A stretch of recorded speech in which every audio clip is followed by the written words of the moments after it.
Good afternoon. This is Lurking Lately. This is part 3 of the Beginner's Guide to CK2. In part 1, we just talked about the basics of the interface and what everything does. In part 2, we actually invaded England. And now we're up to part 3, which is handing out titles, managing vassals, next steps, that kind of thing. Now, for those of you who have eagle eyes, you may notice that 1, our king has his face back. 2, we have some weird land over here. 3, it's actually a year later. And 4, we've got this Duchy of Mercia here that's independent from us. After the part 2, my save file got corrupted in Iron Man. So I spent the evening trying to figure out how to save it. I didn't have the capability to do that. So I said, what the heck? And I just kind of rushed through and tried as best I could to recreate what I had done previously. Didn't work quite as planned. For one thing, also, you'll see we have about 700 less gold in the bank. The war ended up, I had to hire another mercenary unit.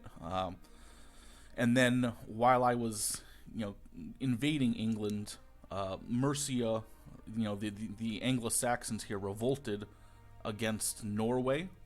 And so even though, I had a claim to England, and I even had some of these provinces occupied already, they just suddenly became unoccupied and owned by the rebels. And I didn't have the ability to siege them back down for myself, because technically, once they rebelled against, the King of Norway and England, I no longer had a claim to their lands for some reason. So I was kind of miffed about that. But, we did get some extra land over here. And the good news is that that entire duchy is, de jure part of England, so we'll have a casus belli to attack them and vassalize them at our leisure. It's just, I guess it just goes to show you that not every run's going to be smooth. Another thing is that, despite the fact this game is 7 years old, apparently, there are still some stability issues. So even if you're playing Iron Man, I would suggest going to your, My Documents, Paradox Interactive, CK2, and at the end of every session, just copy the Iron Man save, somewhere else, like a save scum file. So that way, if you do end up losing something, you only lost, one amount of play and not, the entire series. So that is that. It's bad because we have less money and less, contiguous land and less land in general. There is some good news, though. In my initial, stream of the series, I talked about societies but never joined one. So when I restarted, I made sure that I joined the Benedictine Order. In terms of these, Catholic societies, Benedictines, you join them if you have high stewardship skills, and you join the Dominicans if you have high learning skills. But if you have high learning skills, you might as well join the Hermetic Society. That's my opinion. So I tried to kind of leave it off at the same point that we had left it off last time. So we've conquered all this land.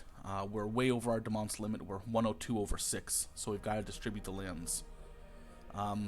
I made the decision that I'm going to keep these 2 duchies for myself, and I'm going to distribute everything else to everybody else. Also, some changes from the last game, just because they kind of came up. The good news is that our second son's pretty much the same as he was before. A little bit lower stewardship skill, but he's a little more well-rounded in the other areas, I believe. So I'm pretty happy with him. Our second son, our third son, I decided not to make him ambitious, and my reasoning was that I want to be able to land him and have my dynasty holding other duchies as well, and that's risky because he'll be a pretender to the throne once I die. But if we can keep him fairly weak, eventually his claim will go away, and we'll just have a happy member of our family, ruling this area. And you basically, you want to land your dynasty, and there's a couple reasons. If you form these cadet branches, from brothers who aren't going to inherit or anything like that,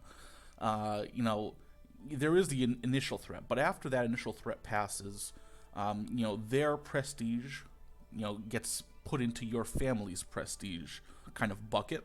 so that's good. They tend to like you more because they're the same family, so that you get like a relations bonus. Again, that's after they no longer have a claim on your lands and your crown.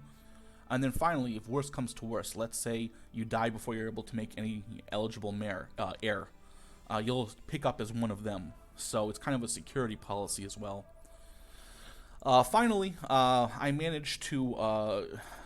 Okay, so this is another thing that bugged out on me, and I was kind of angry about. So, when I restarted, I said, okay, I'm gonna be guardian of my eldest two sons, because this one I want to make ambitious for future use. This one I want to make ambitious because he's already envious, and once he comes of age, he'll guarantee try to kill me. So I had my spy master, looking for schemes, and during the war, as soon as this guy came of age, like within a year, he was plotting to kill me. So I got that little, righteous imprisonment thing, and I said, great. So I clicked on it, I imprisoned him, and then all of a sudden, my council, everyone was angry at me for being a tyrant. And I don't know why. I mean, I didn't kill the kid. I just imprisoned him for trying to kill me, and I had the righteous imprisonment cause. Now, it could be maybe you're not allowed to imprison family members regardless. I'm not 100% certain, but I think that's a bug. So anyways, my subjects aren't very happy with me. Another thing that happened during the war is I kept getting that event where people, would loot the city, and I kept on choosing to let them loot as opposed to trying to rein them in, only because I was afraid about, attrition and how many men we would have left to finish the job. So I guess the main reason she's angry at me is that I imprisoned our firstborn son and left him to die in the prisons. But I stand by that choice. We're a primogeniture system now that we've taken England. I couldn't have him rule. Look at these stats. They're pretty bad. And then if you look at the second son, they're much better. He did try to kill me. I threw him in prison, and we're dealing with the consequences here. The good news is that so I really messed with my firstborn son. I feel bad about it. So when he came of age, I married him, but I married to a woman who was 45, so she couldn't have kids. So that in the meantime, while I was waiting for him to make his move, he wouldn't be able to make children. So once he died in my oubliette, all the land reverted back to me. So I don't have to worry about him anymore.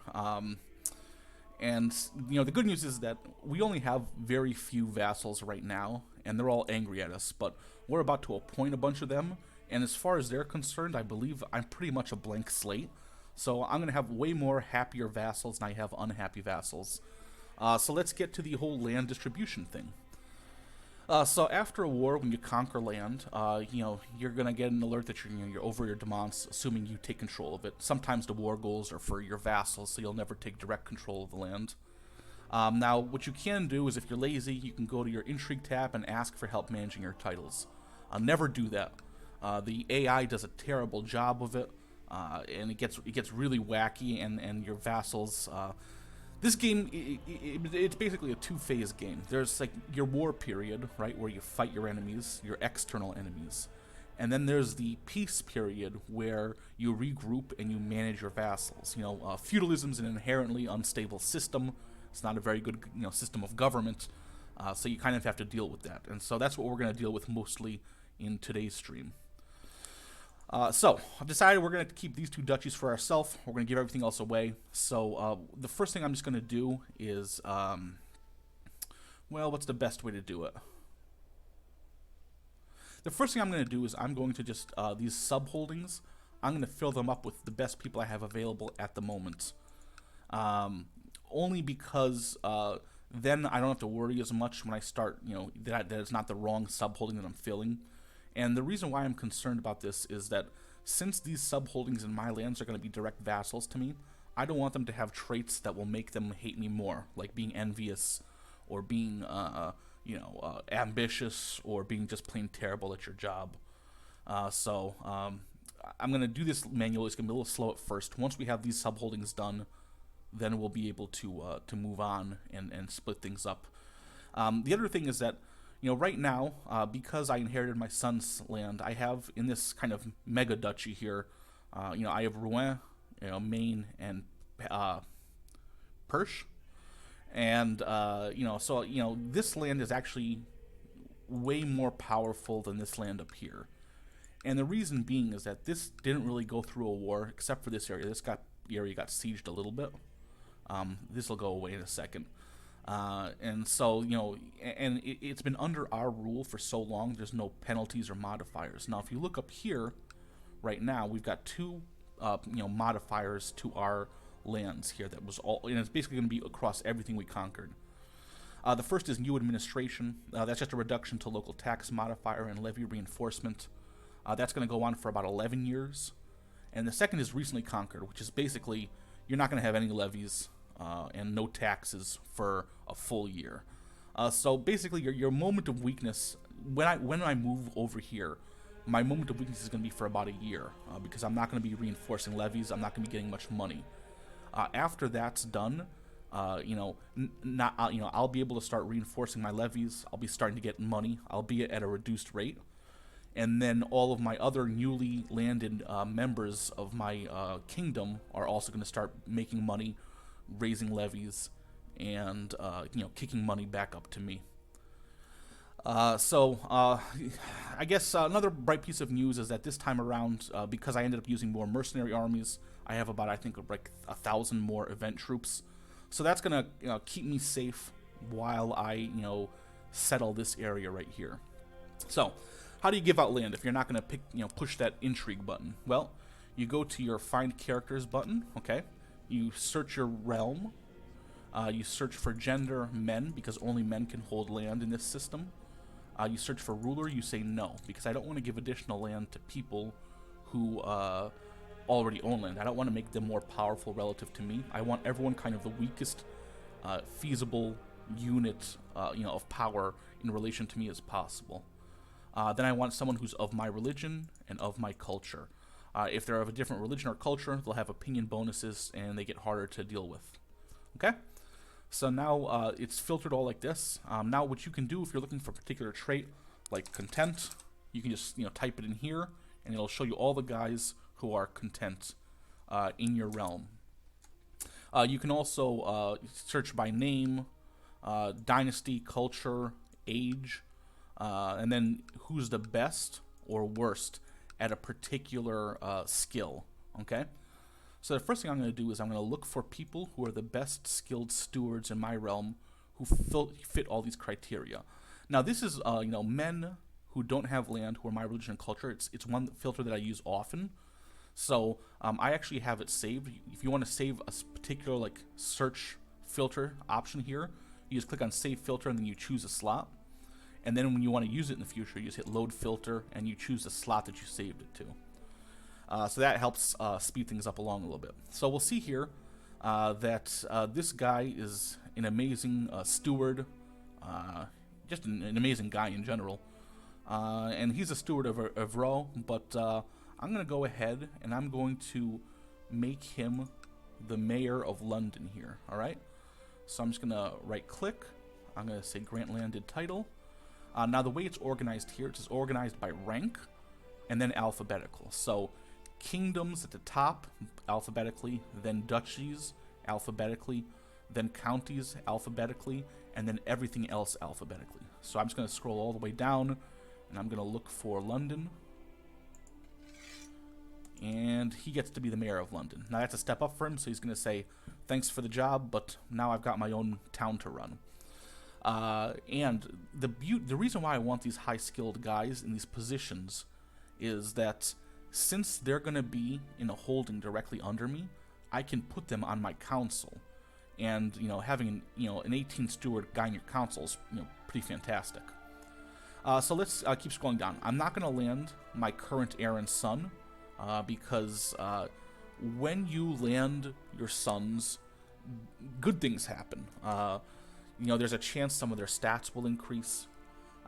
They'll get more prestige and money when they start out, so it's an easier start. However, the flip side of it is the AI controls their decisions, so they may join a society you don't like, and they may, they may do stupid stuff or pick up terrible traits. So I like to keep my sons in court, unlanded, despite the penalty for as long as possible. I might have this guy get married, but again, I'm not 100% sure about that. I think because we are a primogeniture system here, and you'll see here now we're under the royal laws of England. It's agnatic, cognatic, primogeniture.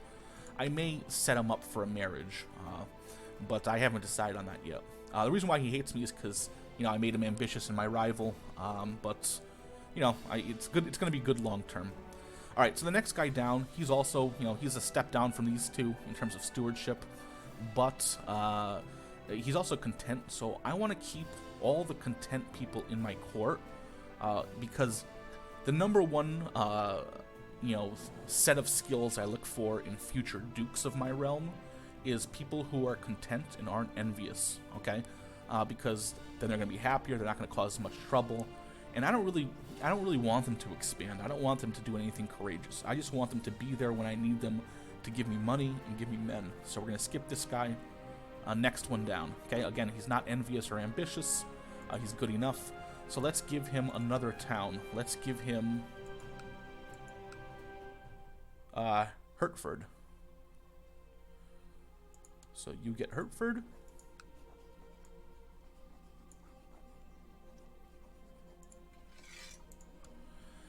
All right, and what's the next town? The next town is Cambridge.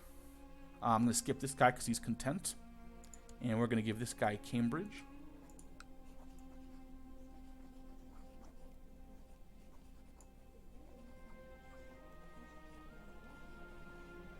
I promise you it's going to go a little bit faster than this soon. So I'm going to give him Cambridge. And then if you kind of scroll down, you'll see that it kind of updates their little ring around their portrait that shows that they're mayors. So we'll go to Essex, and we've got Malden. So we'll give Malden to this guy.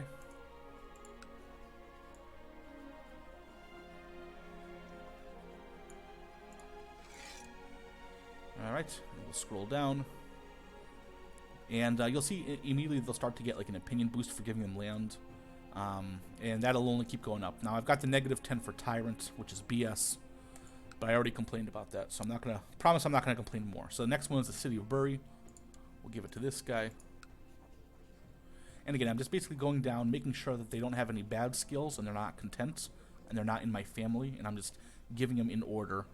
You know, the lands directly beneath me. So city of Bury. And finally, we've got the city of Lynn.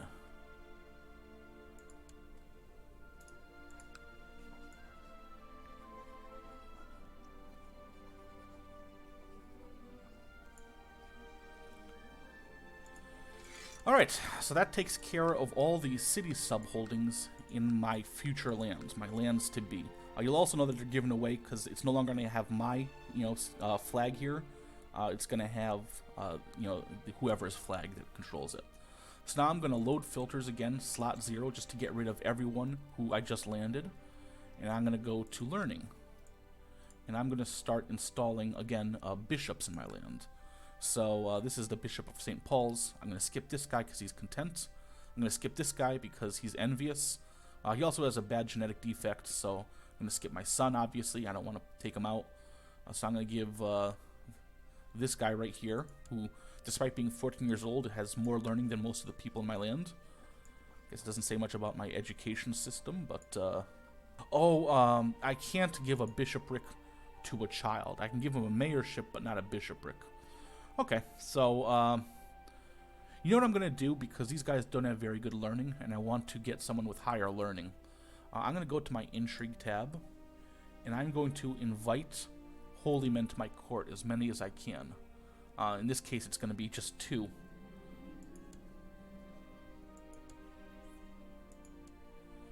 Okay, so we're just going to refilter so it resets, and we're going to see if we can find someone who's a little bit better. No, not really. That's a bummer. Okay. So we're going to go ahead and just give this guy St. Paul's.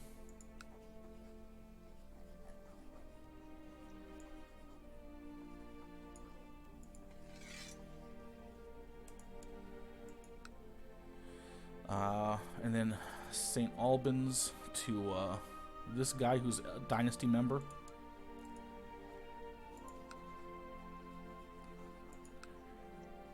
St. Albans.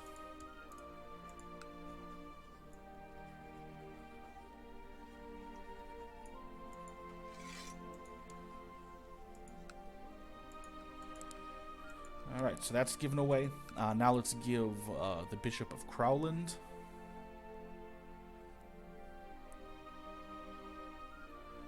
Alright, so this guy has a claim. What does he have a claim on? The County of... We'll skip him just because he has a claim. I don't want him to possibly, you know, get land elsewhere and mess things up for me.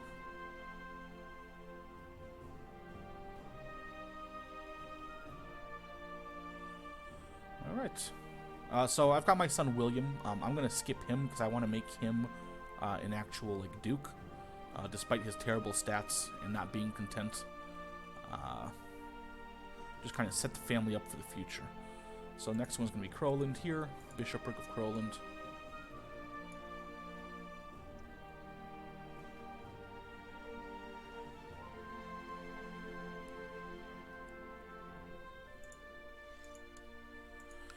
Alright, so subholdings are distributed everywhere but that one barony. Now let's just do it in the Duchy of East Anglia. So, this is the Bishopric of Ely.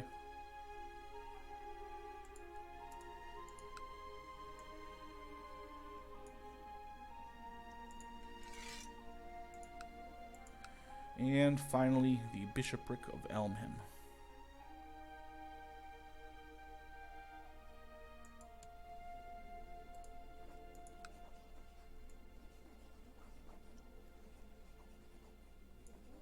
And normally it doesn't take this long to distribute land because, you know, you don't conquer this much land at once usually. Okay, so last thing I want to do is give away the Barony of Tottenham. So I'm just going to load filter slot 0, and I'm going to filter on martial skill. Again, I don't want to land my son. I don't want to land this guy because he's content, and not this guy or this guy or this guy or this guy because they're either content or ambitious or whatever. So we're going to give it to this guy right here. Again, not very good stats. The good thing about is as you grow in size, you're going to have a larger court, and so you'll have more capable men. My problem is I don't have many men, and they're not very capable. So, but we're going to give them the. We're going to give him the Barony of Tottenham here.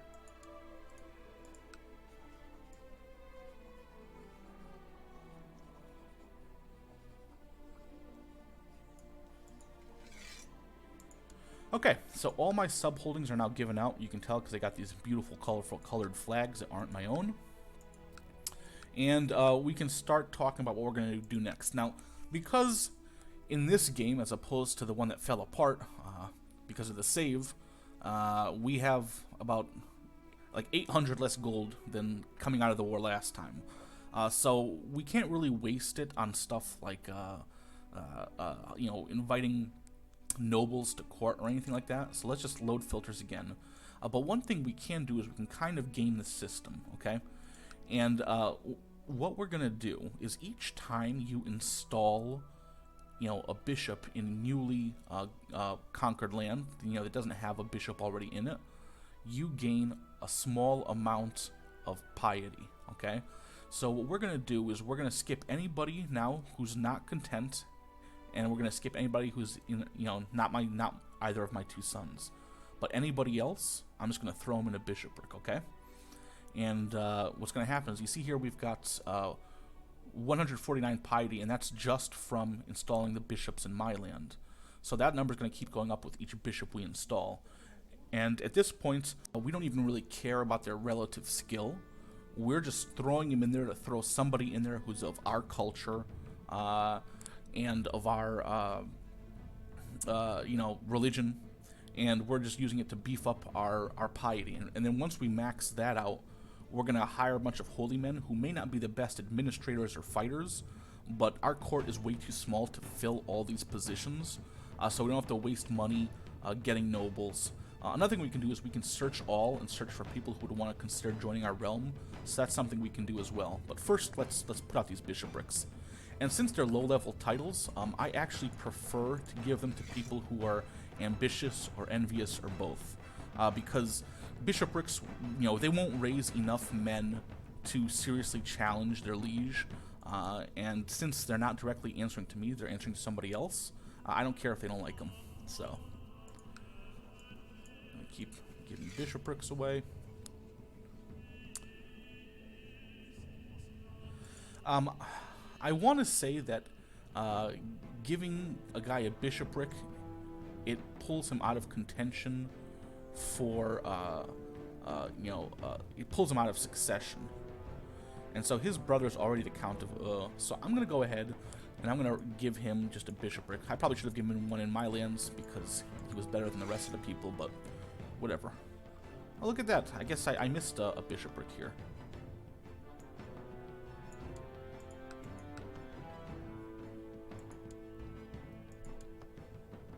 Huh, okay. Well, I should pay more attention to that kind of stuff.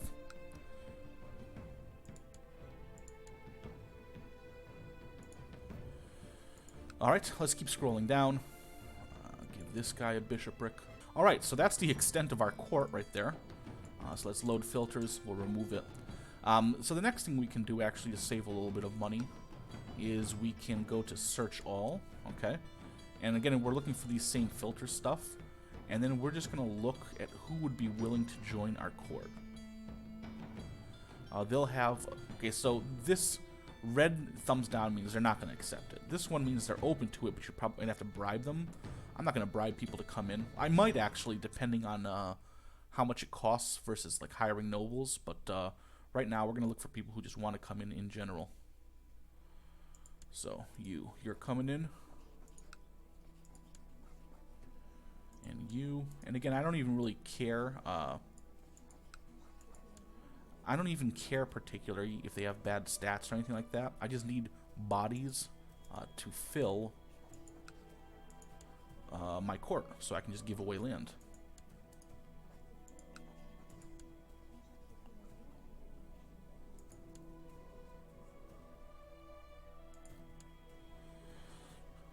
He has a weak claim in Italy. Yeah, you're coming too.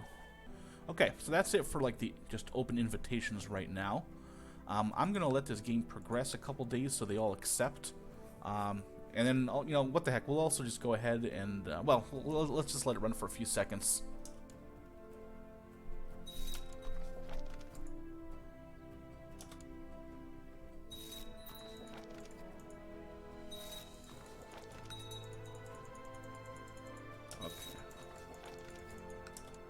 Okay, that should be the bulk of them. So let's go back into people search. We're going to load filters again just to reset everything. And we'll just filter on learning again. And we'll start from the top and we'll keep giving out bishoprics. Okay, so we've kind of juiced up our piety a little bit. So we're going to go to intrigue again. And now we're going to invite Holy Men to court. And again, we don't even care what their stats are. We're just going to keep inviting till we can't invite anymore.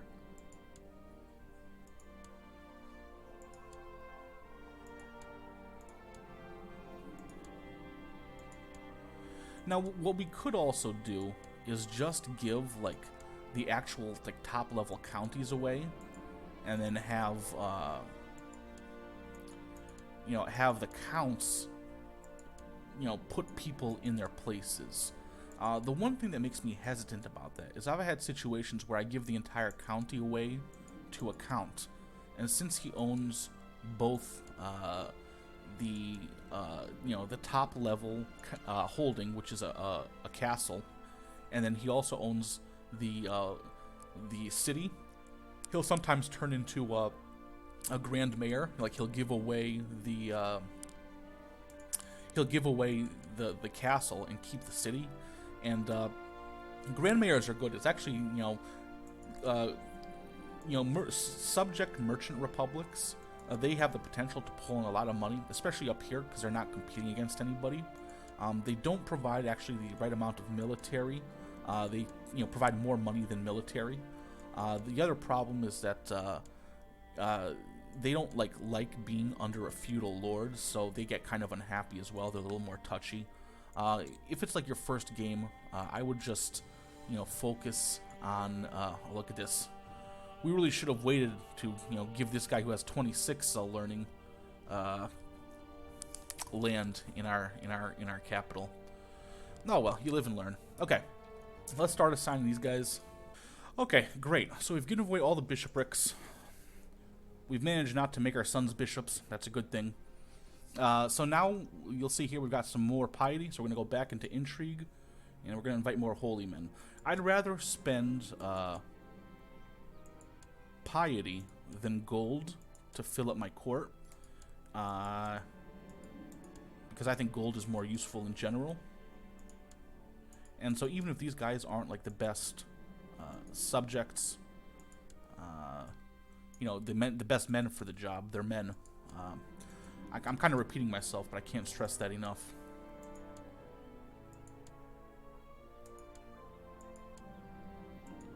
Okay, so we've pretty much reached the extent of all the piety we can use to get men. So now let's talk about, well, let's land all the baronies now.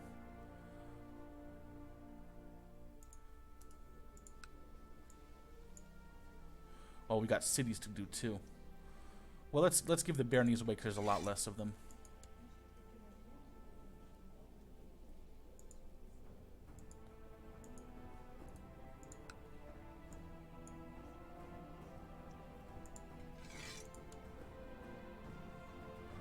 And we can land children baronies, I believe.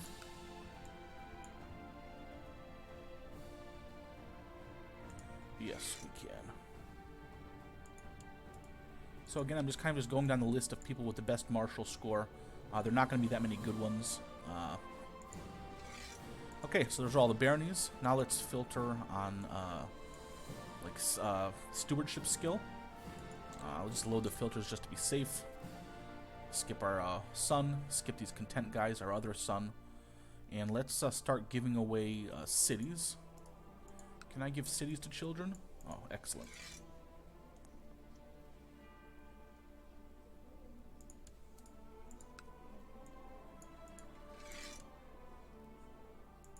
And again, I don't care if they're envious or ambitious, because these guys aren't going to be directly under us. Okay, so all the lower level holdings have been distributed. Now let's talk about how to distribute counties and duchies. So again, we're going to keep all these top level groups for all these top level counties for ourselves. But we're going to start handing this stuff out. Now, what I like to do is I like to look at, where's a good place to put this? We'll put it right here. I like to look at, you know, the individual, go into your de jure duchy map mode, okay? And you kind of hover over and you see one of these, they're all kind of color-coded, the different duchies, and one of them is going to be the capital, and it'll say right there, Duchy of Kent, Duchy Capital, County of Kent. So it's County of Kent in the Duchy of Kent, and it also says under Duchy Capital. That's where you want to put the guy who you want to be Duke. Because let's say you make this guy the Duke. He's going to have a burning passion to take the county capital, and he'll just start attacking and revoking, and it causes a lot of problems. So it's better if you can orchestrate it, like through if you gain a bunch of land through a holy war or something like that, and you're giving it all away, just give the duchy capital to the guy you want to be Duke. And now I say, let's give Kent to our third son, Prince William of England, okay? He's not very good. He's going to be a threat for a little bit to our future heir, but he will be happier because we're going to give him some land. We're going to give him a ducal title. So let's go ahead and do that. Let's give him the County of Kent. All right, so he's happy. He's got 100 opinion of us now. And then meanwhile, the son that hates me and the one that I'm grooming to be my heir is like, why are you giving this guy land? You don't give me any land. That's because I don't care as much about him. All right, so let's go around and find the duchy capitals and put content dudes in there. So this is the duchy capital of Wessex. So we'll put this guy here who's content. We're going to grant him Winchester.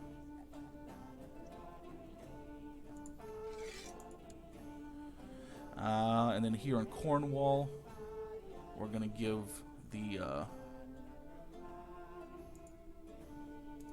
County of Cornwall. And then here in the Duchy of Somerset, we're going to give Somerset. And again, the only qualifications these guys have is that they're not going to cause trouble in the future. Okay, so this is a case where we're going to have to capture this to make it the duchy capital, so I'm not going to worry about particularly who I land here. These two are our duchies. So this is going to be the Duchy of Jorvik, or York. So you are going to get York.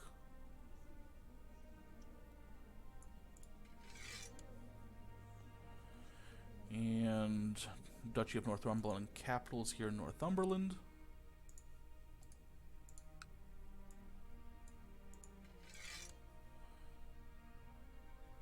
And the Duchy of Cumbria, the capital, is actually controlled by Scotland, so we're not going to worry about that.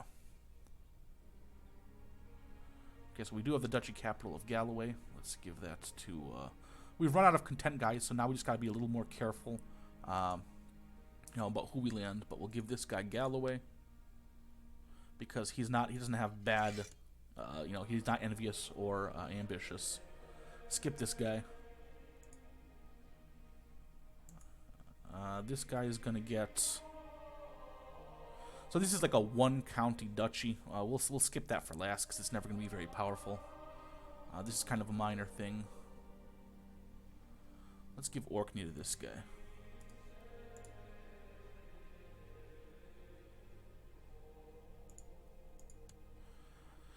Alright. Then we got some... We'll just install some... We'll start... so we'll load filters. Slot 0. So now, we're going to skip our sun. We're going to skip these envious guys, and we're just going to start, now that we've given out all, like, the duchies, capitals that we want, we're just going to give out all the land that's not in our, in the land that we want, okay? So let's start giving this stuff. Oh, I forgot about here, in Rouen. So we'll give Rouen to, this kid right here.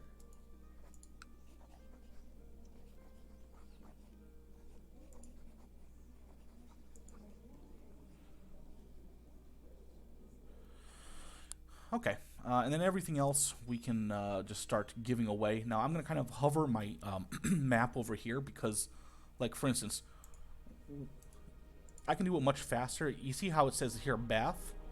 That it'll highlight the area, so I'll know it's not one of these ones that I want to keep for myself. So you get Bath.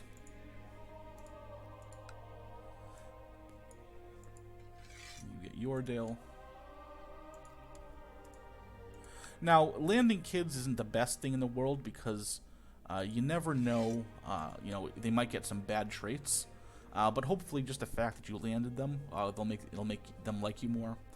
The other risky thing about landing kids is they tend to be overthrown by other people. I don't think that'll be an issue, but, so... Okay, so now we just need to get rid of 5 more, counties, so to speak. So let's... we'll close out the filter. We'll go to our intrigue, and we have to spend money and get 5 nobles to come to court. It's super expensive. It's going to end up being like over 150 gold, but let's just get it over with.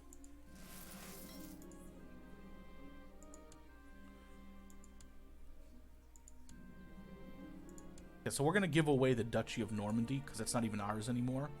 So let's give...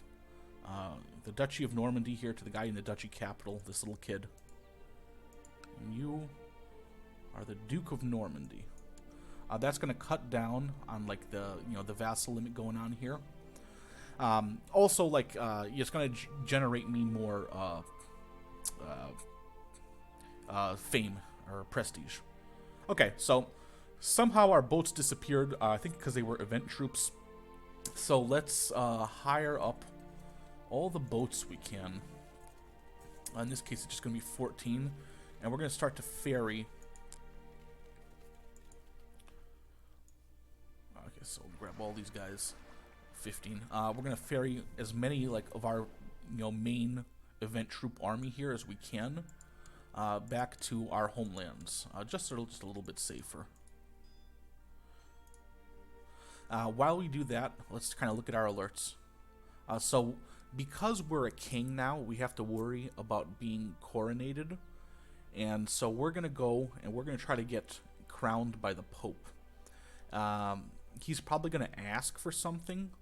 Hopefully he doesn't, because I don't have much money or other stuff to give, or he may ask for land, but let's see what he wants. Hopefully he likes us enough that he'll just crown us. So let's go to our intrigue tab. And, okay, sorry, before we do that, so we've given away all of this land, okay? Now let's kind of relook at our council and see who's good at what, okay?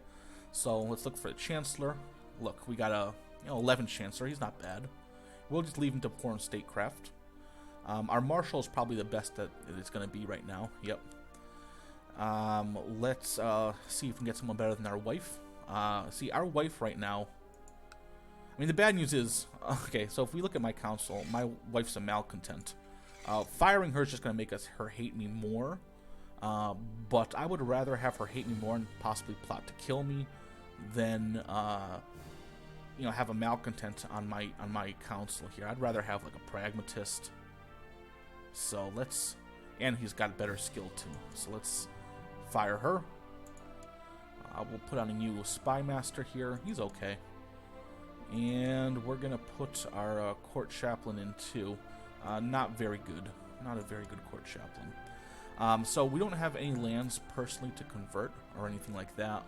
So we're going to send our court chaplain to try to improve relations with the Pope. We're going to keep our spy master scheming because I have the feeling that my wife is going to try to kill me. I'd like to prevent that if at all possible.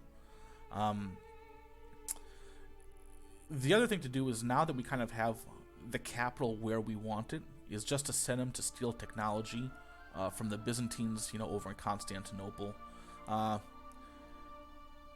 In fact, let's do that, because at this point, my heir is of age. I mean, he's not as good as me, but, he's young, he's ready to rule, so if I do die, if I am murdered, it's okay. I had a good run. So let's study technology here in Constantinople with our spy master. Again, we're going to set our steward to collect taxes. We're going to train troops in our capital and leave this guy to perform statecraft. There's also an advisor position, so let's see who's... So no one's really considered powerful anymore because it's a much larger realm and it's much more spread out. And, I've got 6 top-level holdings, mostly, directly control 6 top-level, holdings. So we can just put whoever we want on there. Let's put our son in the advisor position. Because I can't make my unlanded son an advisor, I'm guessing. Let's give it a shot here.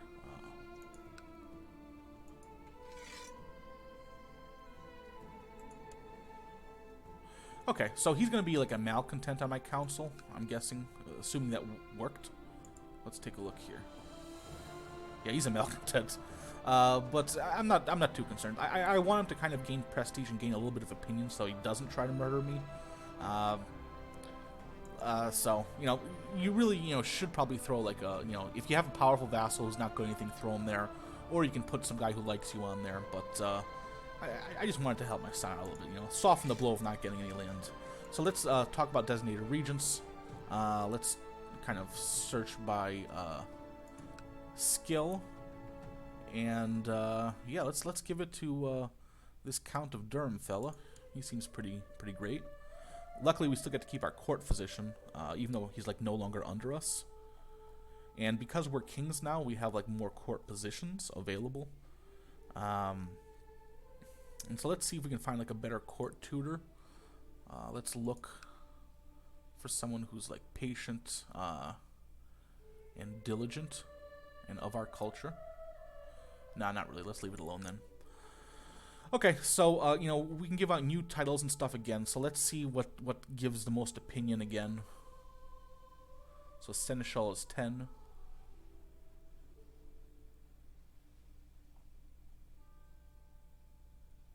Okay, so let's give the Seneschal position to our son, Richard, so he likes us a little bit more. Let's give another position to our other son, William, so he likes us more. Make William be the cupbearer. And that way they just get a little bit more prestige and they like us a little bit more. We'll reserve these spaces here for other ones that we want to try to make happier. Now, keep in mind, court gesture will actually make them less happy. So if it's a guy you want to revolt, that's one way you can get him to revolt. Ironically, court dwarf doesn't make people angry, or court eunuch either. So that's good. So let's take also a look now. Since we're a kingdom, we have more commander positions to hand out. So we'll hand those out. Very middling commanders. We'll make our son a commander. That'll give him some more prestige. Make him like us more a little bit.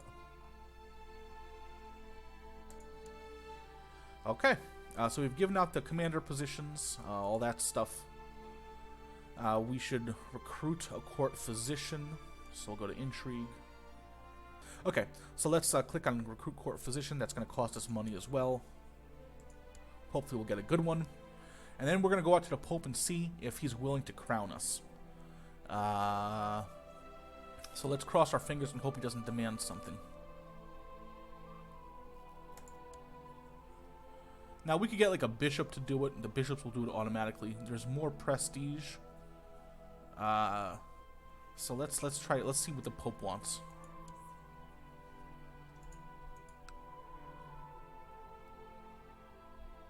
We'll also set our crown focus here in Middlesex. And that's our current capital as well. Okay, I think we've hit everything. Let's ferry these guys back and see what the Pope wants.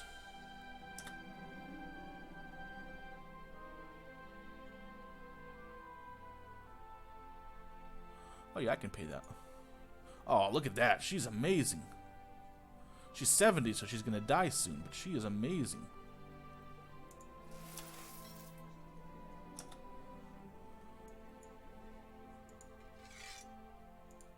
Let's just make sure she's in the running here for here. She's in there. Okay, great.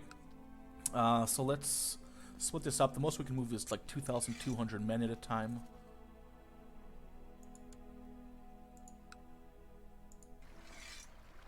So we'll just ferry them back. And again, this is just so that, we have our armies near our lands.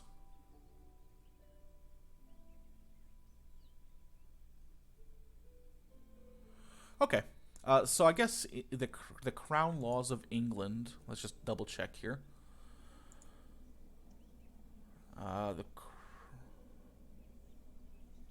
Okay. Wait, no, let's see. Yeah, so we have free investiture. That's really pissing off the Pope. So we'll switch it.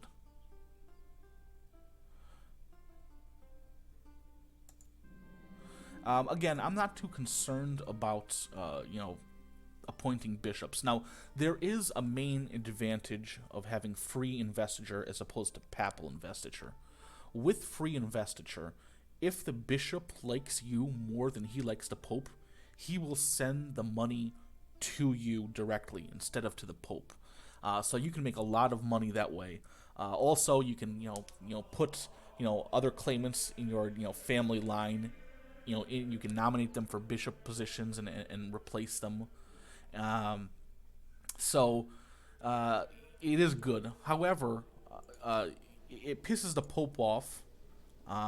So you saw that it said it'll reduce the Pope's opinion by 30. So I think it's a fair exchange. So it's going to cost 250 for an extravagant ceremony. What the hell? Let's do it because everyone hates me. So I'm going to actually borrow money from the Jewish merchants and make an extravagant ceremony.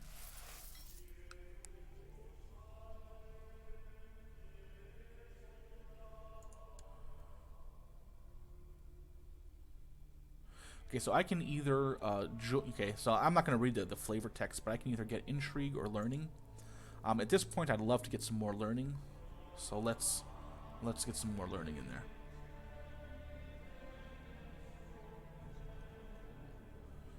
Yeah, why not be a friend with a future duke here? Okay, he doesn't like me. I just gave him an entire county, but I'm not good enough for him. Okay, great. So we're gonna get more prestige. We're gonna get improved vassal opinion for a while, and we're not gonna get any like negative problems for being uncrowned. So that's been taken care of. So let's like split this army in half and move it over here.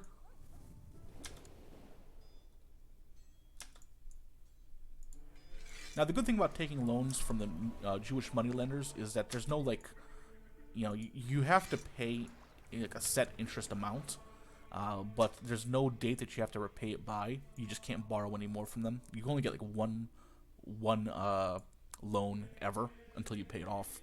Having a loan out with Jewish moneylenders will make zealous characters and the clergy unhappy with you. Oh, hey man, how you doing? But it's really good and situational. If you're starting out like as like a one county count, thanks for stopping by, Jadiv. Let me know if I pronounce it right. If you're starting out like a smaller game where you're like a one county count, and all the guys around you are like one counties, what you can consider doing is borrowing money from the Jewish merchants, and then expelling them. That'll cancel your debt. You can't take any more debts, and you can't invite Jewish merchants back until your next king comes of age, but it can give you a huge monetary boost over your enemies, so you can use it to pay for maybe a small merc unit, maybe to pay for a claim of some sort or anything like that. So it's worth considering. But I'm large enough that I'm just gonna make the money back, and then I'm going to pay back the Jewish money lenders, and that'll be that, because they're useful to have around. Okay, so because I'm ambitious, I managed to get 6.6 gold. Hooray for me. I'm gonna just read the book. I don't really care too much about this particular event. And I'm not going to pick depressed. Now, okay, well, here's something to consider. Right now, I'm getting up there in age. If I become depressed, I'll get all these negative modifiers, but I can also commit suicide and open the road here for my son. Now, my son's a better steward. He's got pretty good stats. He's not as good as me, so I think I'm going to hold off on killing myself off. Now, if I was a worse ruler than my son, I would consider, getting depressed and then going to intrigue and killing myself. But I'm happy with my guy, even though most of his vassals hate me. I'm kind of happy about that. So let's take the hunting bird out instead and avoid the depression.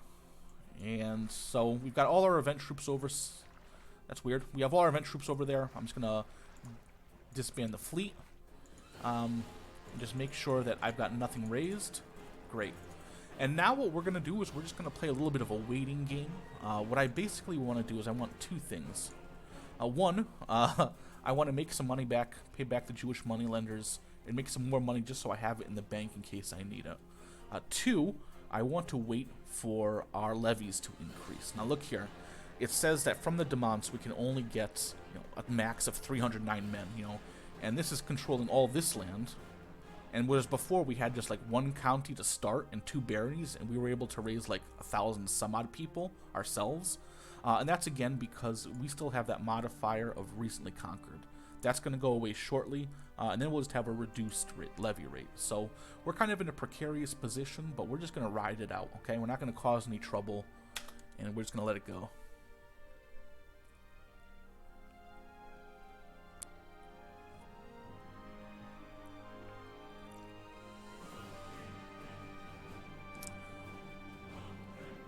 Alright, we got a special tithe. That's good news.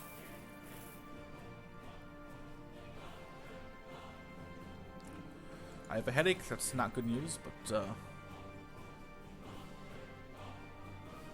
uh-oh, she says I have cancer.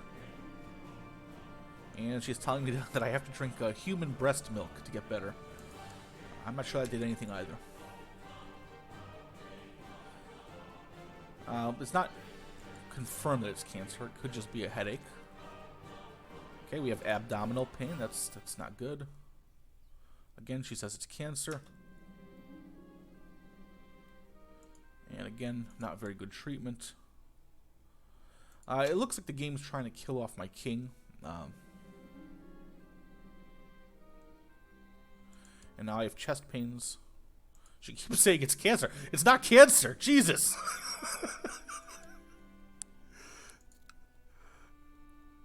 It could be cancer. I don't know. Okay, it's definitely cancer. Okay. So, you know, there's nothing we can do about this. You know, I guess we can try to seek treatment. This game, like, we have supernatural events on, so we can tell her, you know, do something amazing and try to cure me.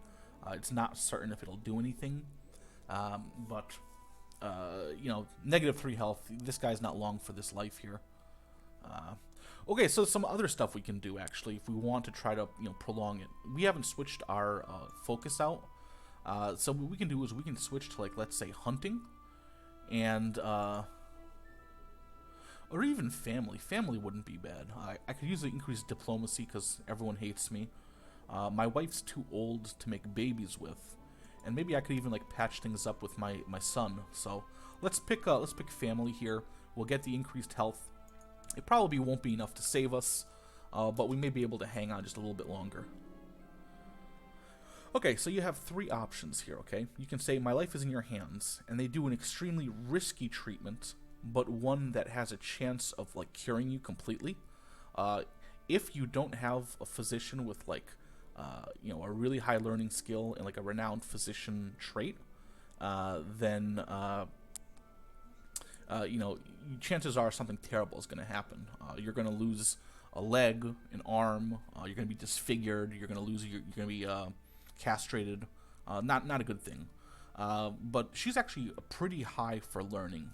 You know, like 25 is like pure genius level. So you know, then you can just pick your standard treatment, which will, like, give you, like, a modifier that improves your health for a while. But it doesn't, you know, for something like cancer, we need to actually try to get it cured. Or you can say it sounds scary and die off and get craven. You know what? Let's see if she can do it. And if not, again, hopefully it won't be a major thing that she does to us that hurts us. So let's roll the dice here. She's got high learning, right? And we got a son in case we die being operated on. Okay, so I am cured of my disease. However, it has also made me a lunatic, and that's not good at all. So this daughter, we don't really need to improve her. Oh, excellent! We get a little bit more money here. So being a lunatic is bad. You know, people don't like you as much. It's not the worst thing in the world. You also have, like, crazy lunatic options to events. So one thing you can do, and it's too bad we switched character focuses, but if we live another 5 years, what we can do is go back to our character, and we can switch to the theology focus. That will give us a small chance of curing our insanity through events and whatnot. But you know, we're stuck with family for now, so let's keep on going with our lunatic king.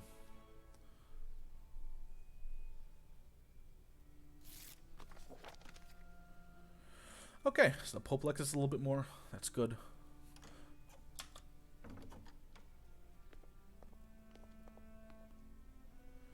I'm going to try to make peace between my sons. So the King of Denmark wants to marry the one of our princesses. Yeah, I don't see why not. Where's he in succession? Having a non-aggression pact with another, like, decent-sized country, it's not a bad idea given our current weak state. So what the heck? Let's set up the betrothal here.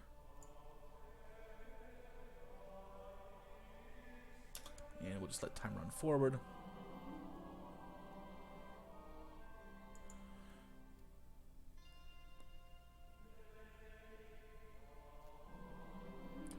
Okay, so we have our first peasant revolt. Now, you see here, if we tried to raise troops, we only have like 183 out of a possible 4,322. That's because the recently conquered modifier just expired, and so now we have to raise our troops. So we would be in trouble normally. We'd have to like merc up or something. But because we have these event troops, we can just go ahead, put them, slap some generals on the army, and take care of these rebels.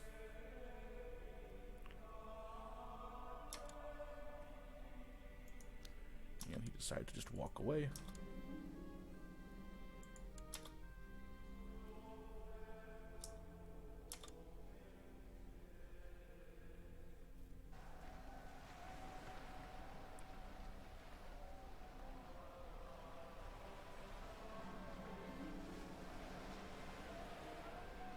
Alright.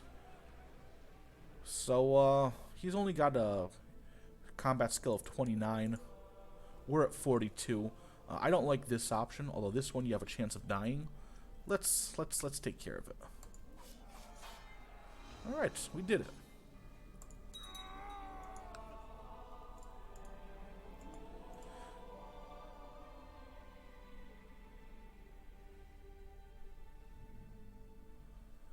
Let's well, what do our vassals think of me? They're all pretty content at this point, right? So let's discuss the Bible and get some more learning.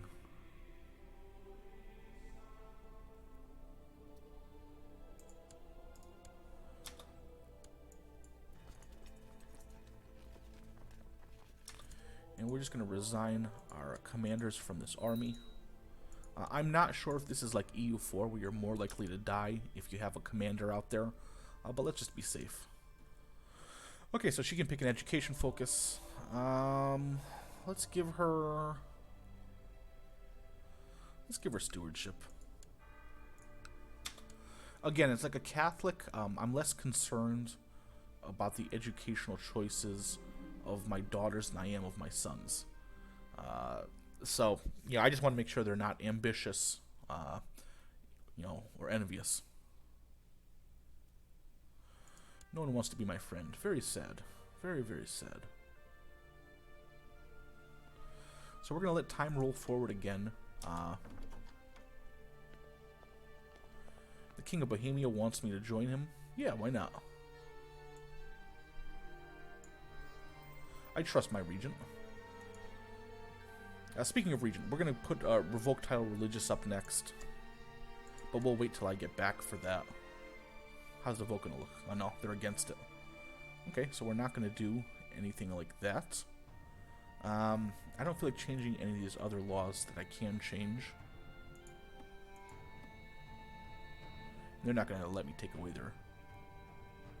Yeah, they're not going to let me take away their rights. Okay, so there's nothing really we can do law-wise. So let's go on this little journey. Let's enjoy ourselves.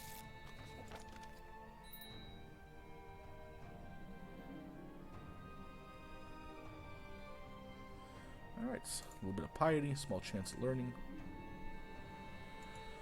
I inherited the county of Maine, so let's give Maine back away.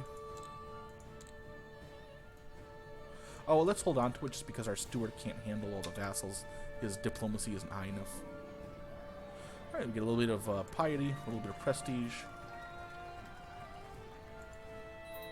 And the regency is over. So let's give away Maine. Technically, you know what, let's hold on to... no, we can't. So the reason why we had 7 out of 6 of, past 7 out of 7 was because our regent has a higher admin skill than us. But, he had a lower diplomacy skill, so we couldn't handle as many vassals. So let's go ahead and just give away Maine. And let's just give it to... let's give it to Herbert over here.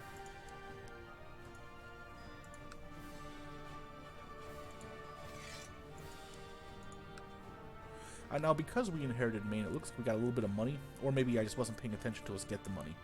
So the first thing we're going to do with this money is we're going to repay the Jewish moneylenders. Alright. Now, the next step that we're going to do is, again, we're going to let things ride a little bit. We're going to wait for our personal demands to get to its max. Once that's done, we are going to attack the petty kingdom of Mercia and incorporate it into our empire.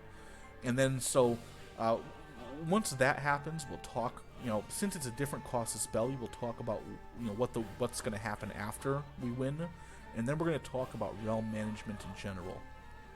So we'll do that. The other thing we have to do is while we wait for all these men to come back, we got to make money so that we can create duchies. Okay, and we create duchies so that rather than having 31 counts and one duke.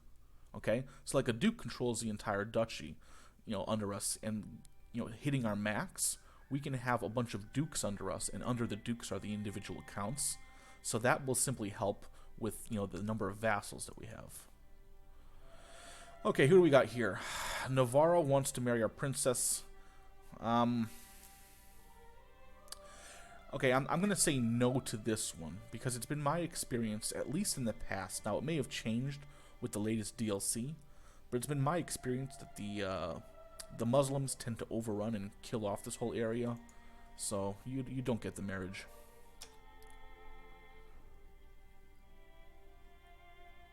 Yeah, so we need the money to get the duchies to get the vassal limit down. All right, what's my son doing now? He wants to kill his brother because his brother is is the king, and so. Obviously, if, okay, or his brother is the next in line, so, I don't want to imprison my son, so I'm just going to tell him to end the plot.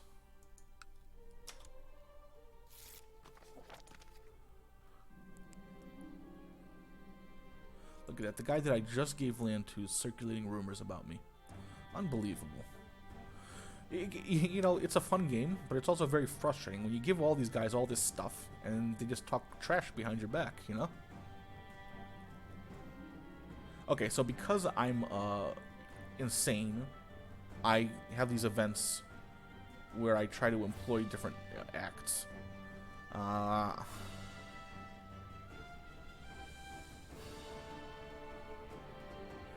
think they're all kind of funny.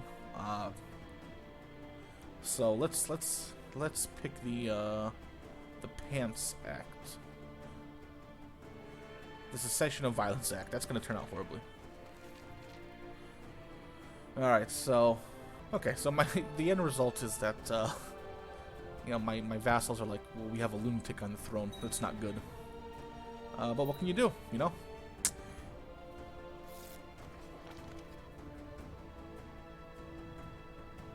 Okay, I'll attend the coronation of the Kaiser. And when I come back, actually, we're going to talk about... Oh, I definitely want to be friends with the Kaiser. Absolutely.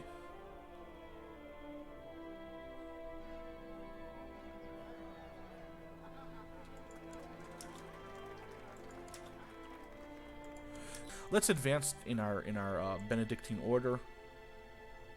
We're going to move up to this rank, where we can actually teach virtues, and we're going to try to teach virtues if our son doesn't have our virtues. We'll try to do that. Okay, so I think we're getting to the point where we can actually create a duchy. We have enough money for that. So which duchies do you want to create? Well, in my opinion, you want to create a duchy that has the most sub-holdings in it, so you can release the most vassal limit from it. So this guy has 4, a total of 4 under it. And I don't think we're going to get anything bigger because we already have Normandy. So, yeah, so let's create the Duchy of York. Or Jorvik, I guess. That's going to give us some prestige. Again, we're just going to double check that this is the capital. Yes, it is. And he's content. He's going to be even happier with me when I give him... Okay, so I made a mistake just now. What I should have done is given myself a duchy first. The reason is you can't spread technology from your capital province without one. So we'll make the next duchy for ourselves.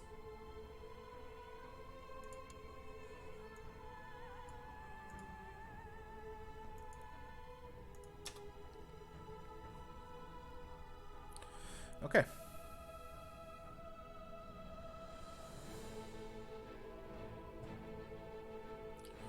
All right, let's visit. Let's see what's going on with these roses here.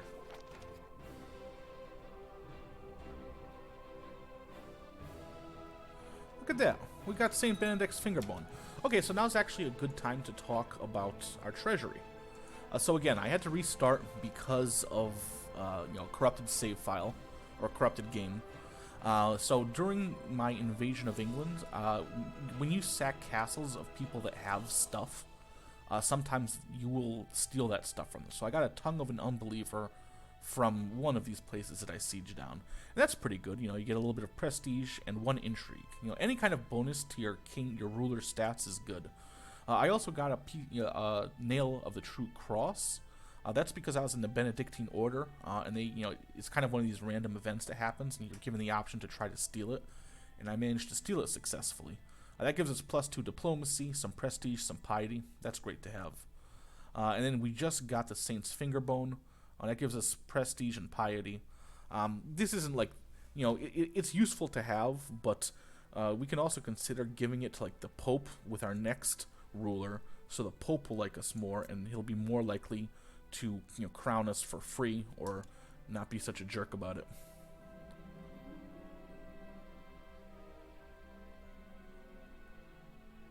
Alright, let's give it a shot. Let's try.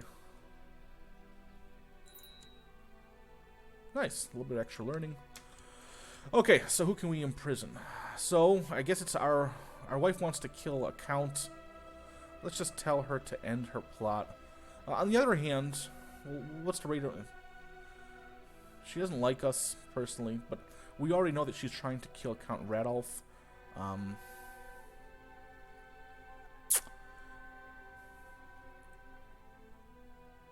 Oh, I understand why I got tyranny now. Okay, so here's why I got tyranny when I imprisoned my son. The imprisonment, approval is the council's approval. So even though I could imprison my son, and I had a just reason to, our council was against it. I didn't look at this, and I didn't read this right here, and that's why when I imprisoned my son, it was considered an act of tyranny, because I disregarded the council, and that was their right to do. So again, as I was saying a couple episodes earlier, imprisonment's a very useful one to have, so we're going to try to get that back for ourselves. We can't imprison our wife. I'm afraid to end the plot. And the reason I'm afraid to end the plot is if I tell her to stop trying to kill this count, I'm afraid that she'll decide to try to kill me. The other benefit is that if she's successful in killing him, I'll inherit the land. And when you inherit lands from like your vassals, you get a little bit of tech if they have more tech than you. You also get all their stuff. So, I don't approve of my wife trying to kill one of my counts that I just appointed, but I'm not going to do anything about it.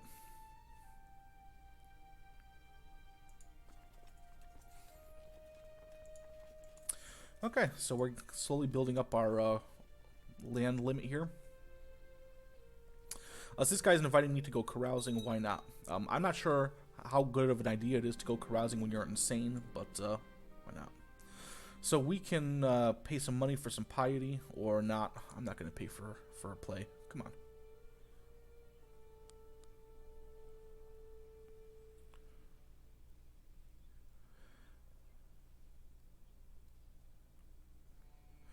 And you know what, actually? I'm going to hold off with this next, like, 200 or so gold that we have. I'm going to hold off on creating a home duchy again, only because when we invade Wessex, we're going to need a higher vassal limit until we can, make them dukes and whatnot. So, that's just kind of my planning here. Alright, so I'm friends with one of these guys. It's always good to be friends with your vassals. Looks like my daughter's sick. Let's call the court physician. So we can get another duchy going. Let's take a look. What else do we want to give a duchy to? So it looks like the next biggest grouping is 3. So why don't we go ahead and create the Duchy of Kent and give it, that duchy to our son.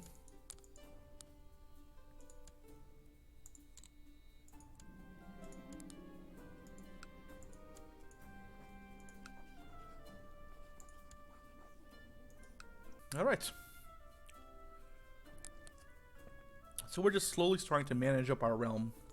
If we look at our military here, we're slowly starting to regain that manpower. And this number is just going to go up once that other modifier expires. Because I have the family focus, I'm making friends with family members.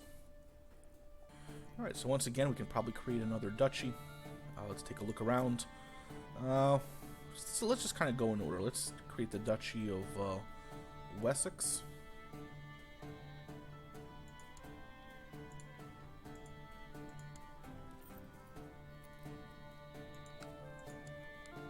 And give him the Duchy of Hampshire, I guess is now it's called. Okay. And so you see here, this limit's starting to, it's starting to move away from the limit here.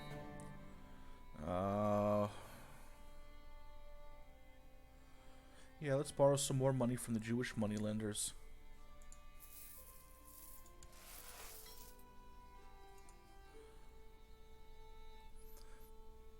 And we'll pay that back as soon as possible.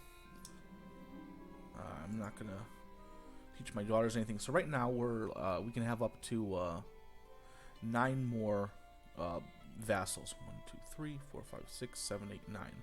So we're gonna want at least 1 more duchy before we decide to attack.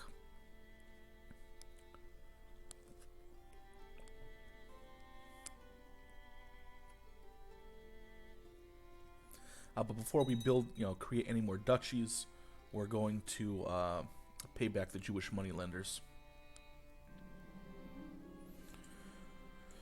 All right, we got another peasant revolt here. Let's load this all up.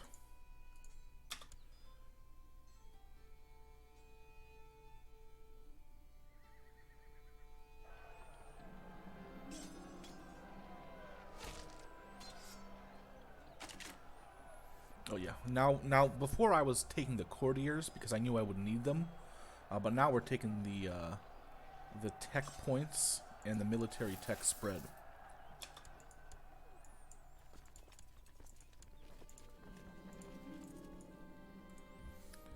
So we'll just march our armies back. Let's resign all the rulers. And actually, let's take a look in our intrigue menu. Let's look at our prisoners. So these are all, kind of people that need ransoms, so no one can afford to pay, so we'll just let them rot in the prison.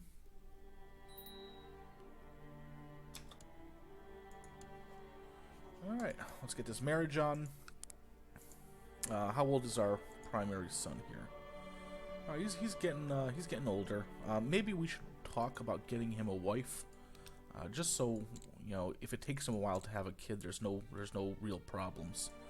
So for this one, we're going to do a different map filter. We're going to do a search all. Well, first let's reset everything. We're going to search all. We're going to search for women who are unmarried and who are of our religion group. Everything else we'll leave alone. Again, I save that as a filter because I use it quite a bit. Now let's look for women who are, like, let's say, a genius. So we've got, ooh, look at this, a 10-year-old strong genius. So she'll reach kind of the age of adulthood in about 6 years. At that point, this guy will be 30, but that's good. Let's set up. Oh, and she's got some great. She's got some great learning stats too. Let's set up a betrothal here. So you are going to be betrothed to Richard, Prince of England.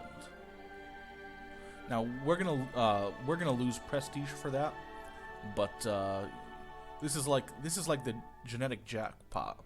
So let's talk about genetics. So if you look at your little doodads here, what do you call them? Traits. Okay. Some of them, these ones. Okay, so this is a learning trait. So this is what I got from my education. That never changes. These are military traits. This is what I got from my experience in war. This is like a lifestyle trait. This is because I was born a bastard. That'll never change, but I was legitimized. This is also a lifestyle thing. I was crowned by Pope Alexander. This will never change. And I chose to become celibate, and so unless I choose to change that, this will never change. The rest of these are just traits that are mutable, okay? But there are genetic traits, and the genetic traits that we're mostly concerned about are the ones that our son's wife, future wife, is going to have. Okay? And that is first and most importantly, genius. Okay? And second most important is strong. Okay? Now, just because she has these traits, it doesn't mean that their children will have those traits. Okay? But there is a chance. And so what we want to try to do is we want to whittle it down so that our next king is hopefully a strong genius. And if he can't be a strong genius, then just a genius. I mean, a genius gives you +5 to all your stats. Improved vassal opinion, better personal combat skill. It's amazing. If you can have a genius on the throne, you can really do a lot more. So we're gonna be we're gonna try to tailor our marriages, not for prestige and not for politics, but for the actual possible genetic modifiers. Now you're gonna say, well, lurking lately, is genius genetic or is it inspiration? In this game, it's genetic, and we're gonna treat it as such. So.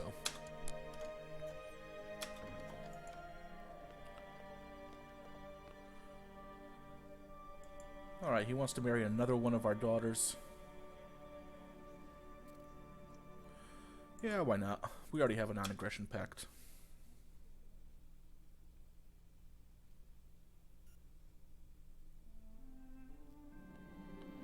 Alright, so we have another peasant revolt. Same as before. Put in our generals. And attack.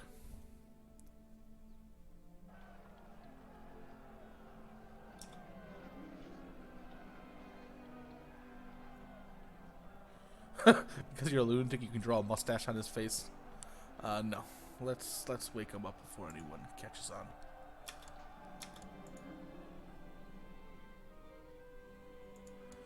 Okay, so again, we're going to resign from the armies. Again, I do not know if someone does know in chat or in YouTube if, being a general increases your chance of getting hurt or dying. Let me know. But I'm paranoid and I'm clearing it all out. So we're about halfway up through our manpower, so that's good. We also have enough. No, we don't have enough. We're currently saving up to pay back the Jewish moneylenders.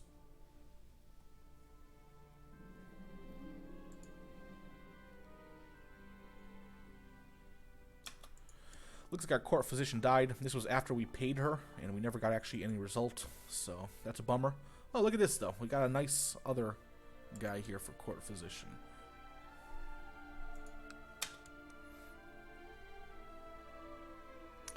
Alright, so it looks like some diseases are starting to enter our province. Camp fever. This may mean that once it gets to kind of our borders... Well, actually, it's already in our lands. Once it gets to our capital, because that's where we reside, the borders of our capital, that's when we'll shut the gates and try to ride out the disease. So it looks like we can get a new commander, so let's do that. We really have some middling commanders and whatnot. So I'm actually going to keep it on this disease map mode, just so I can watch the spread and be able to pause it right before it hits our capital.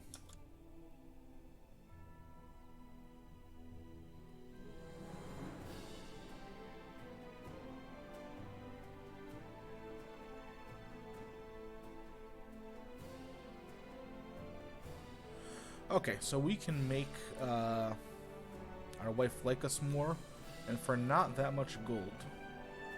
So let's get her a magnificent horse, just so she won't think about the fact that I imprisoned our son and let him die in prison. Well, she hasn't forgot that, but try to soften that blow a little bit. Okay. So you'll also see that this alert came up to shut the gates. That's because diseases are at our capital's borders, and that's a good idea. I'm less concerned about dying myself, but I do not want my son and heir to die. And since he's not landed, he's with me. So let's go to shut the gates, and we shut the gates. Now, shutting the gates is bad. It cuts back on your diplomacy skill. And you get these events after a while that, you know, they can cause like negative traits. They can, you know, you can die from starvation, all this other stuff. So it's not the best thing in the world, but we kind of have to deal with it. Now, one thing you can do to reduce the chances of diseases entering your county is you can build hospitals. They cost a bit of money, and then you kind of upgrade the hospitals as you would a holding, and it increases your disease resistance and provides other bonuses. We don't have the money for that. Right now, all the money we make, well, first what we're going to do is we're going to repay the Jewish moneylenders. And then we got to save up for one more duchy. And then, you know, we'll conquer these guys, and we'll worry about other stuff. But at this point, I'm paying money to create titles so that I can get a lower vassal count. Okay, so it looks like I may have gotten sick here. So I am developing camp fever. Looks like I got some successful treatment.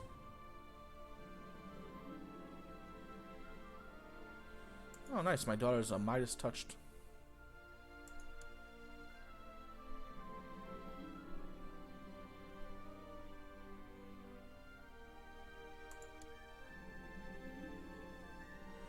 Alright, my daughter became diligent. Wonderful. Alright, I'm starting to get disease symptoms. This may be the end for this king. Again, not the worst thing in the world, but even with his lunatic trait, I mean, he's still just an amazing king.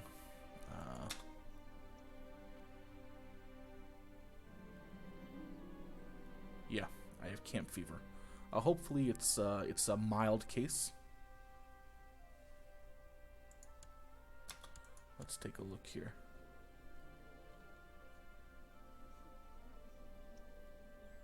Does it have a modifier somewhere here? I don't see a modifier. I guess we'll see. Okay, so once again, we can choose to take the amazing experiment that'll probably hurt us in some way. Or we can say don't do anything and be a coward. Or just a regular treatment that'll just, like, improve our life a little bit. Again, I'm not too worried about dying. I'm already insane. Let's see what else. And this guy does have a high, learning skill. So let's give it a shot, man. Let's roll the dice. Worst thing that can happen is we can die.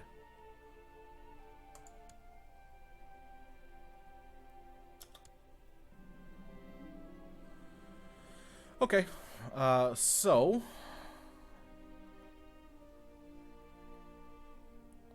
we lost a leg, and we still have camp fever, and we're severely injured, so we're probably gonna die.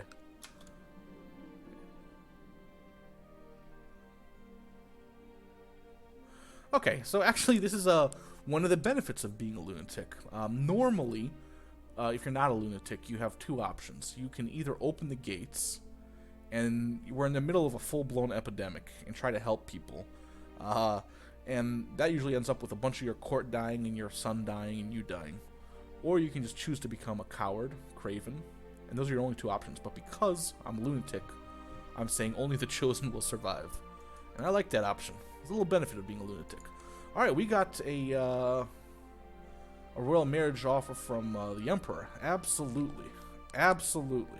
So this means now we're going to have a non-aggression pact with the Emperor of the Holy Roman Empire. And we can even, if we want, we can convert that into an alliance. We can also convert the one we have with the King of France, but France is not going to be happy with us because we have their land. So, what do you say we form an alliance with the Kaiser? Okay? My theory is this. Well, I mean, he might draw us into a war. But the Kaiser's... I mean, look at the Kaiser, man. He'll win any war, even if they start to, like, occupy our own lands here. And my personal demands is here on the island. I don't think they're going to come bother us here. Let's see if we can get an alliance with the Kaiser. Absolutely.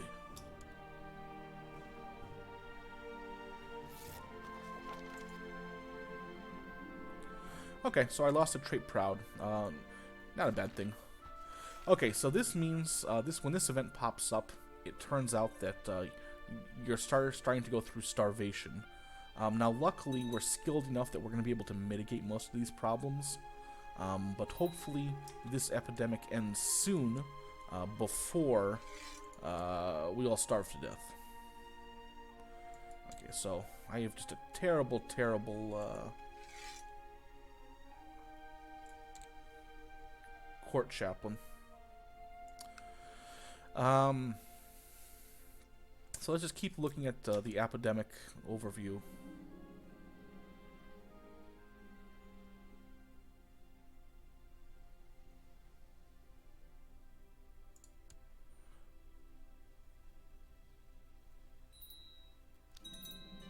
Alright, I died. So, my son is taken over. I died from camp fever. So in terms of pretenders to our throne, we've got our daughters, and our brother is our heir, I believe. So be it. We have a new king. So what do we have to do? So the one problem is, like, our council's going to be discontent because, you know, he's a new ruler. But let's pick our council again. Let's see who's willing to join us.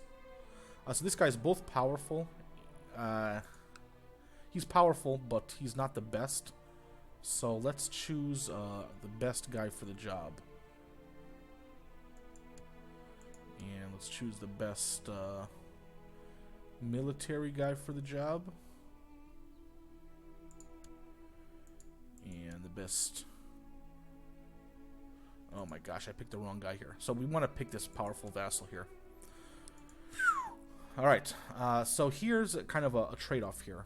This guy's a powerful vassal. He's also content, so not being on the council's pissing him off, but he's not too angry at us. So let's pick the best guy for the job.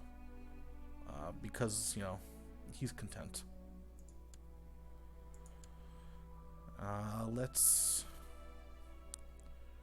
choose, yeah, let's choose the count. And let's choose this guy again. So we're going to send the guy out here to improve relations with the Pope. That's never a bad thing. We're going to send our great spy to study technology. I'm going to hold off on raising taxes and training manpower because there's like a full-blown epidemic right now, and I don't want to kill these guys off. Let's go to the advisor position on our council. And who do we want to join us? Well, let's put our brother on there. Hopefully that'll make him like us more and less likely to kill us.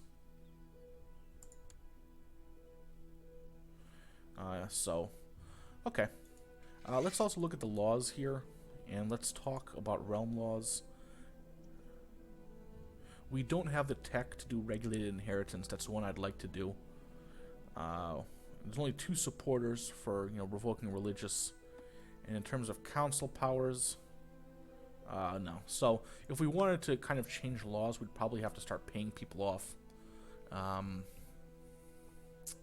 which is a bummer.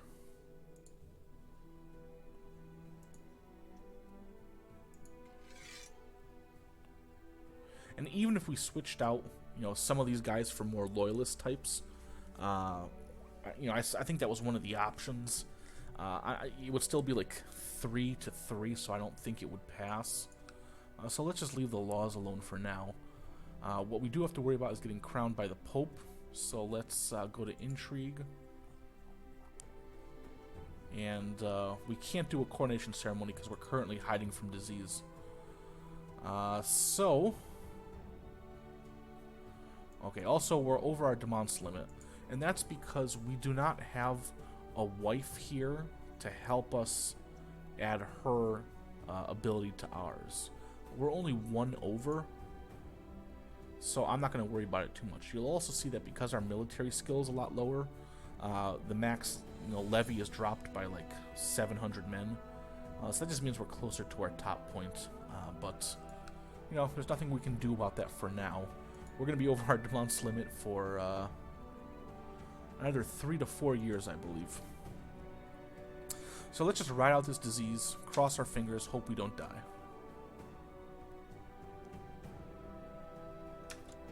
And I believe we have paid off the Jewish moneylenders. Yeah, because we can borrow again. So let's create another duchy title. So this is a 2 county, this is a 2 county, this is an incomplete county. It's a 3 up here. So let's create the county of the Duchy of Northumberland.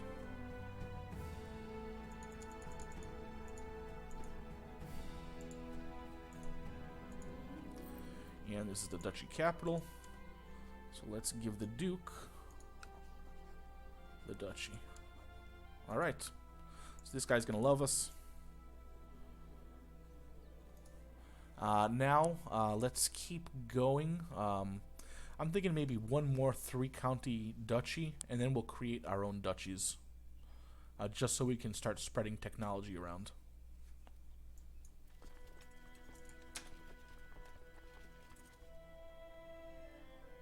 But now we're at the situation where we can have up to 8 additional vassals. 1, 2, 3, 4, 5, 6, 7, 8, 9, 10. And we need 10. So we're going to have to create more duchies before we attack anyways. Actually, this number will increase. We have a penalty because we're secluded with our court to diplomacy. So that actually will increase. Also, what we can do now, so we're betrothed. We want to get married, so that's fine. We have to choose a focus for our new king. I'm thinking that what we should do is invest in carousing. Okay? Carousing, no. Let's do scholarship. No, let's do carousing first, then we'll work on scholarship. Carousing is going to give us +3 to diplomacy immediately, so we'll be as diplomatic as our father was. And then all you have to do is invite people over to feast 3 times, and you'll get the lifestyle bonus of carouser, and that'll give us just like a bonus 3 as a lifestyle trait.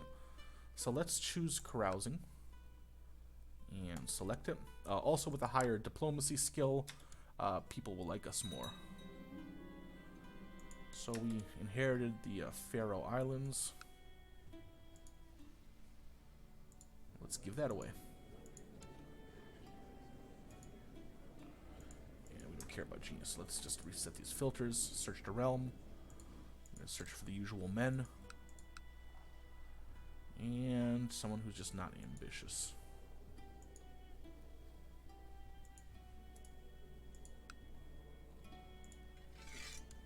Okay.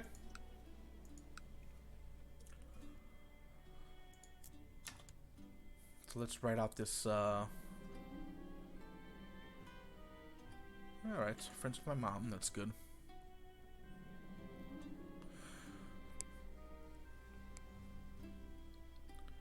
Okay, so this is one of the events that happens when you're in seclusion. Now, I've never actually taken this before. I don't think I've ever had a high enough intrigue to do it.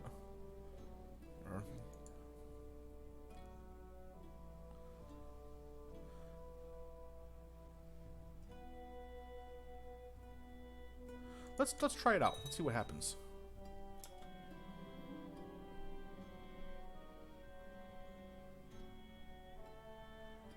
Okay. So let's go ahead and ambush the people here. Alright, so looks like our Chancellor just kind of disappeared, so let's put the next guy in for the Chancellor job. Again, we got powerful vassals, but they're still pretty happy with us. Our vassals are currently a lot more content with us than our last one was. Man, look at this. How terrible is that? Our best guy is a 9 in diplomacy. That is just terrible.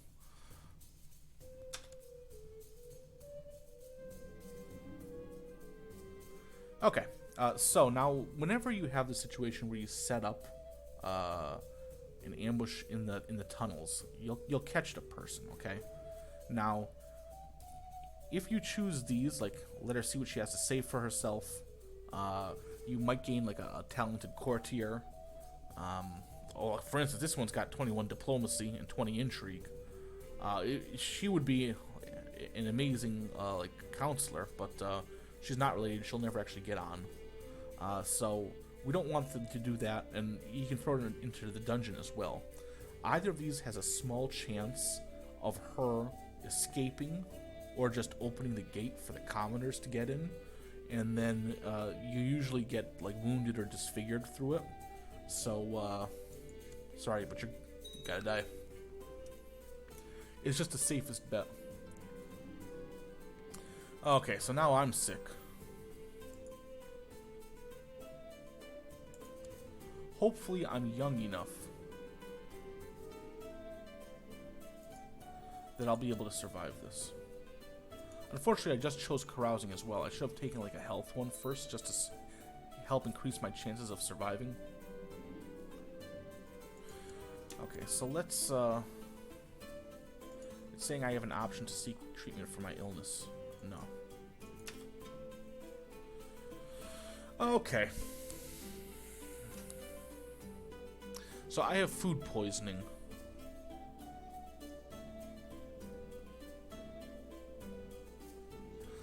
It's not the worst disease in the world. Let's just take a regular treatment. Because I don't want to risk being murdered for just some food poisoning. Oh, nice. Look at that.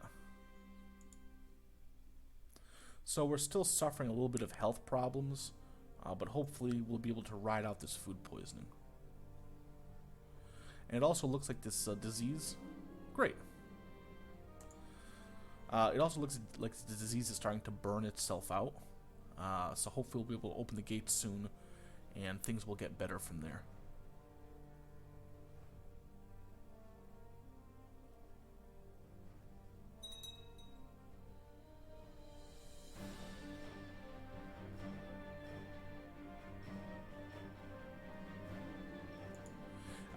Now, how do diseases spread? I'm not 100% sure. I do know that they kind of sprout up and they run towards places with high levels of wealth, you know, relative to other places. So they tend to, like, kind of, like, you know, run around. But this isn't very high wealth. It's also, like, places that have a court that's too large. I think diseases are sent there to kind of kill off NPCs. I'm also half convinced it just happens because you're a human player and this game hates you. I don't know how big of a, you know, it always seems like I'm always having diseases though, so. Okay, so at this point, the epidemic's, like, next door, but because it's the same epidemic, I don't think it will jump back. So I'm gonna open the gates a little early. If I'm wrong, well, there's nothing I can do about it. So I'm going to open the gates a little bit early, and then I'm going to go and ask the Pope if I can get coronated and see what he wants.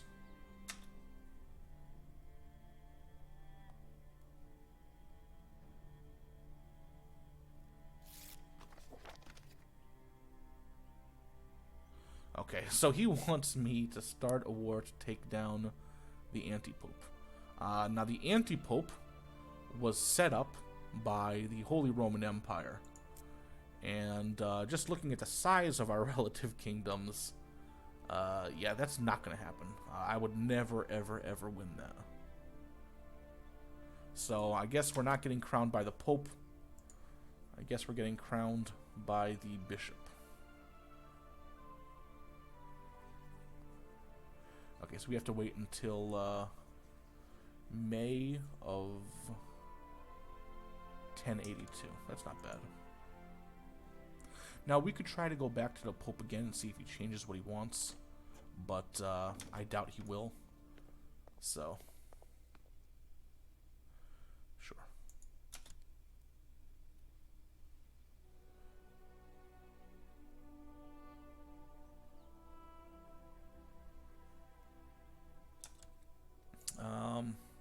I'm going to save up this money because I know that my coronation ceremony is going to cost us, so...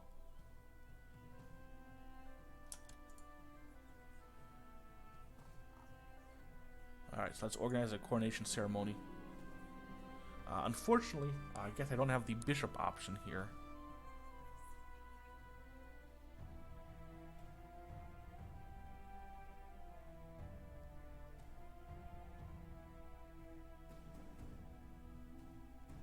Yeah, let's just get the bishop.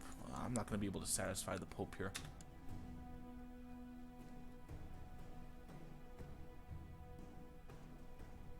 Now, for some reason, our event troops are actually growing, which is amazing. You know, they're not vassal like raised or anything like that. So, but I'll take it. You know. Okay. So let's do this. Great. And let's make up for that by having an extravagant ceremony. The fact that it's not the Pope.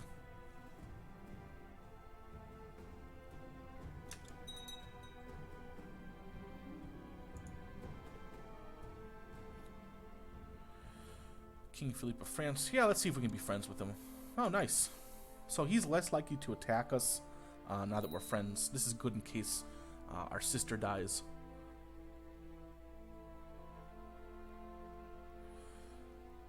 Oh, excellent. Look at that.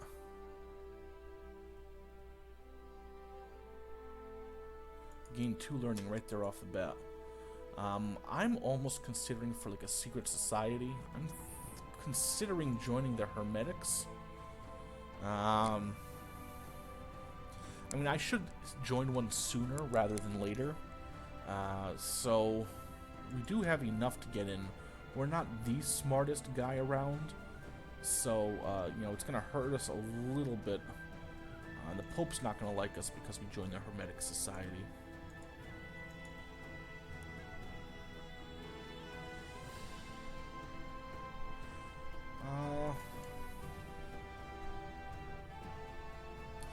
Let's hold off on the Hermetic Society. Only because I think if we can like, get a genius son with high learning on there, it'll be much more useful. And we'll just try to get a bunch of genius sons in a row, just to get those magnum opuses and all that kind of stuff. Plus, our stewardship is still higher than our learning. So let's go ahead and again join the Benedictine Order. It's going to cost us a little bit of money, but that's okay.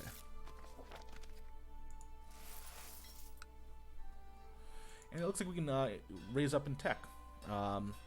So let's just, since all things are equal here, we're going to raise military organization. It's probably the best one to raise. And good.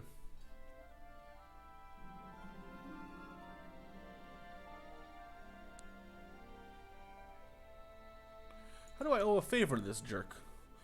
I guess that must have happened when I was not playing this guy.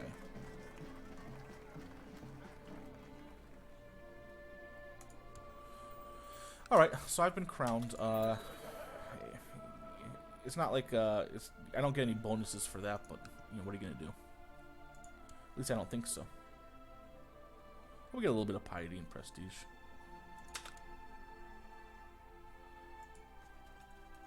Alright, so looks like I'm at, look at that. Let's take a look at our laws, see what these jerks are doing here. So the revoked title's gone back to the council. That's really unfortunate. Once we have more money, we're going to have to get this in order because this is unacceptable. This basically means because I can't imprison at will, and I can't revoke titles at will, that means that if people are disloyal to me, they can just cause all sorts of mischief, and I can't do a thing about it. So that's not good.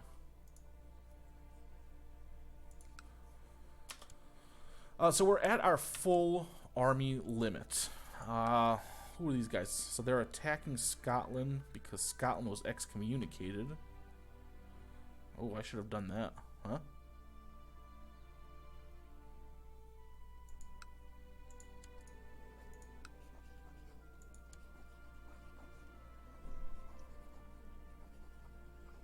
So if we win the war...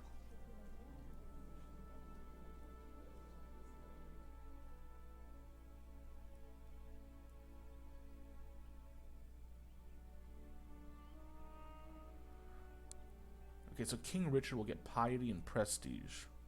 And that's it? Now, who cares about that? Alright, so I'm not going to worry about that. But it does look like these guys are distracted with this war. Who else are they fighting?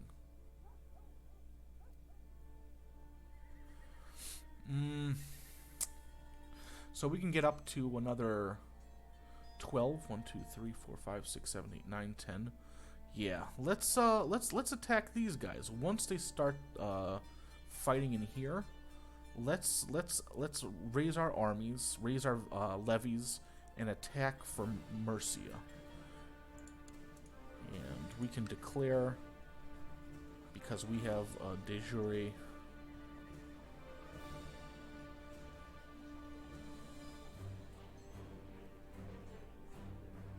jure claim on Mercia.